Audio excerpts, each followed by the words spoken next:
আমরা শান্তি চাই, কিন্তু আমরা অন্যকে শান্তি দিতে চাই না। আমি রোহিঙ্গা ক্যাম্পে 8.5 বছর সার্ভিস দিয়েছি। আমি ফুডে কাজ করেছি, নিউট্রিশনে কাজ করেছি, এডুকেশনে কাজ করেছি। দে আর ভেরি ভালনারেবল, খুবই অসহায় তারা। ঘর নেই, বাড়ি নেই, কিচ্ছু নেই। একটা ছোট্ট জায়গার মধ্যে এক ঘরে বাবা মা, আরেক ঘরে ছেলে তার বউ, আরেক ঘরে মেয়ে তার জামাই। আমি রোহিঙ্গার কাছ থেকে বিজনেস শিখেছি। তাদের দোকানে যখন কেউ আসে, তারা তাকে যে পরিমাণ সম্মানটা করে, আমার মনে হয় বাংলাদেশের দোকানিরা সেগুলো করে। আমি রোহিঙ্গা ক্যাম্পে 8.5 বছর সার্ভিস দিয়েছি। আমি ফুডে কাজ করেছি, নিউট্রিশনে কাজ করেছি, এডুকেশনে কাজ করেছি। রোহিঙ্গা ক্যাম্পে কোথায় ছিলেন? আমি উখিয়াতে ছিলাম।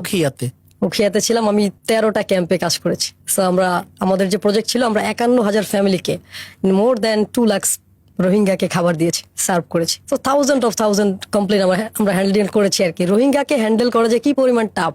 আবার আমার মতো বাঙালি মানুষ যে ওদের ভাষা জানে না, ওইখানে যে আমি তাদের ভাষাটা শিখেছি। যখন আমি শিখলাম, আমি দেখলাম যে দে আর ভেরি ভালনারেবল, খুবই অসহায় তারা। ডেফিনেটলি অসহায় আসলে। মানে একটা মানুষ দেখেন, তার সবকিছু হারিয়েছে, ঘর নেই, বাড়ি নেই, কিচ্ছু নেই। একটা ঘরের মধ্যে তারা থাকে, ছোট্ট একটা জায়গা, বাঁশের তৈরি, তারপলিন দিয়ে, যে পেপার, আমরা বস্তার যে কাগজগুলো থাকে, সেগুলোতে তাদের ঘর তৈরি। একটা ছোট্ট জায়গার মধ্যে এক ঘরে বাবা মা, আরেক ঘরে ছেলে তার বউ, আরেক ঘরে মেয়ে তার জামাই। How ridiculous! আপনি কয়দিন থাকতে পারবেন? বাট তারা বছরের পর বছর আছে। আচ্ছা, আপনারা যে খাবার দিতেন, ওটা কি মানে কোয়ালিটিটা এনশিওর ছিল? হ্যাঁ, আমি তো মনিটরিং এর দায়িত্বে ছিলাম। So, আমরা অলওয়েজ কোয়ালিটি এনশোর করতাম। এন্ড মজার বিষয়, তারা আমেরিকান স্টাইলে খাবার নিত। অর্থাৎ আপনি স্বপ্নতে যে কার্ড দিয়ে যেভাবে খাবার নিতে পারেন, তাদের কার্ডে ডাব্লিউপি প্রতি মাসে সার্টেন একটা অ্যামাউন্ট দিত। সো আমি যখন ছিলাম, তখন এটা হচ্ছে যে $1,013 ছিল।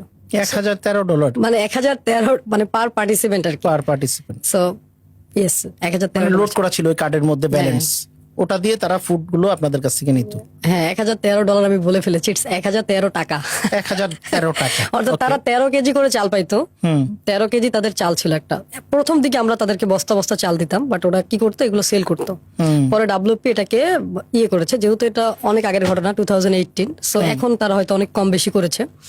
সো তাদের জন্য যে অ্যামাউন্টটা, অর্থাৎ 1,013 টাকা করে ছিল ডলারের হিসাবে, $10 সেম, 10 কি $11 ছিল। ওকে। সো এই যে অ্যামাউন্টটা দিত, তাদের ফ্যামিলিতে মিনিমাম 6 থেকে 7 জন মেম্বার থাকতো। পার পার্টিসিপেন্ট তারা 13 কেজি করে চাল নিতে পারতো। আমরা 40+ আইটেম দিতাম। তাদের সবকিছু তাজা ছিল, তাজা মুরগি, ব্রয়লার, তাজা মাছ, মানে তেলাপিয়া, লাইভ ফিশ, অ্যান্ড চাল, ডাল, আটা, রসুন, সবজি, সবকিছুই সেখানে ছিল। ফ্রেশ ফুড ছিল। সো এতগুলো আইটেম তাদেরকে দেওয়া হইতো, বাট দিন শেষে এই আইটেমগুলো তো তারা ঠিক মতো ইউজ করতে পারতো না। অ্যান্ড আমি যদি আপনাকে বলি যে 1 মাসে আপনি বাজারগুলো করে নিয়ে যান, আপনি কয়দিন এই খাবারগুলো খেতে পারবেন?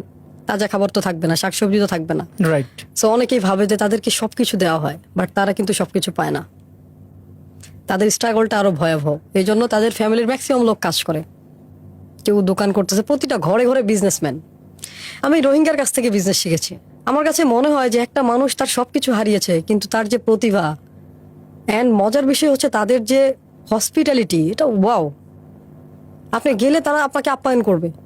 তাদের দোকানে যখন কেউ আসে, তারা তাকে যে পরিমাণ সম্মানটা করে, আমার মনে হয় বাংলাদেশের দোকানিরা সেগুলো করে না, রেগে যায়। আমি তাদের মধ্যে বিজনেসম্যানের যে কোয়ালিটি, এটা পেয়েছি। তাদের মধ্যে ইমোশন আছে। বিজনেসের মূল টপিক কি? আপনি কাস্টমারের ইমোশনে গ্র্যাপ না করলে তো বিজনেস হবে না। তারা এই কাজটা খুব ভালো করতে পারে। এই জন্য আমি বলি যে এত বাধা বিপত্তির পরেও রোহিঙ্গার মধ্যে বিজনেসম্যান সত্তাটা রয়ে গেছে, যেটা অনেক বাঙালির মধ্যেই নেই।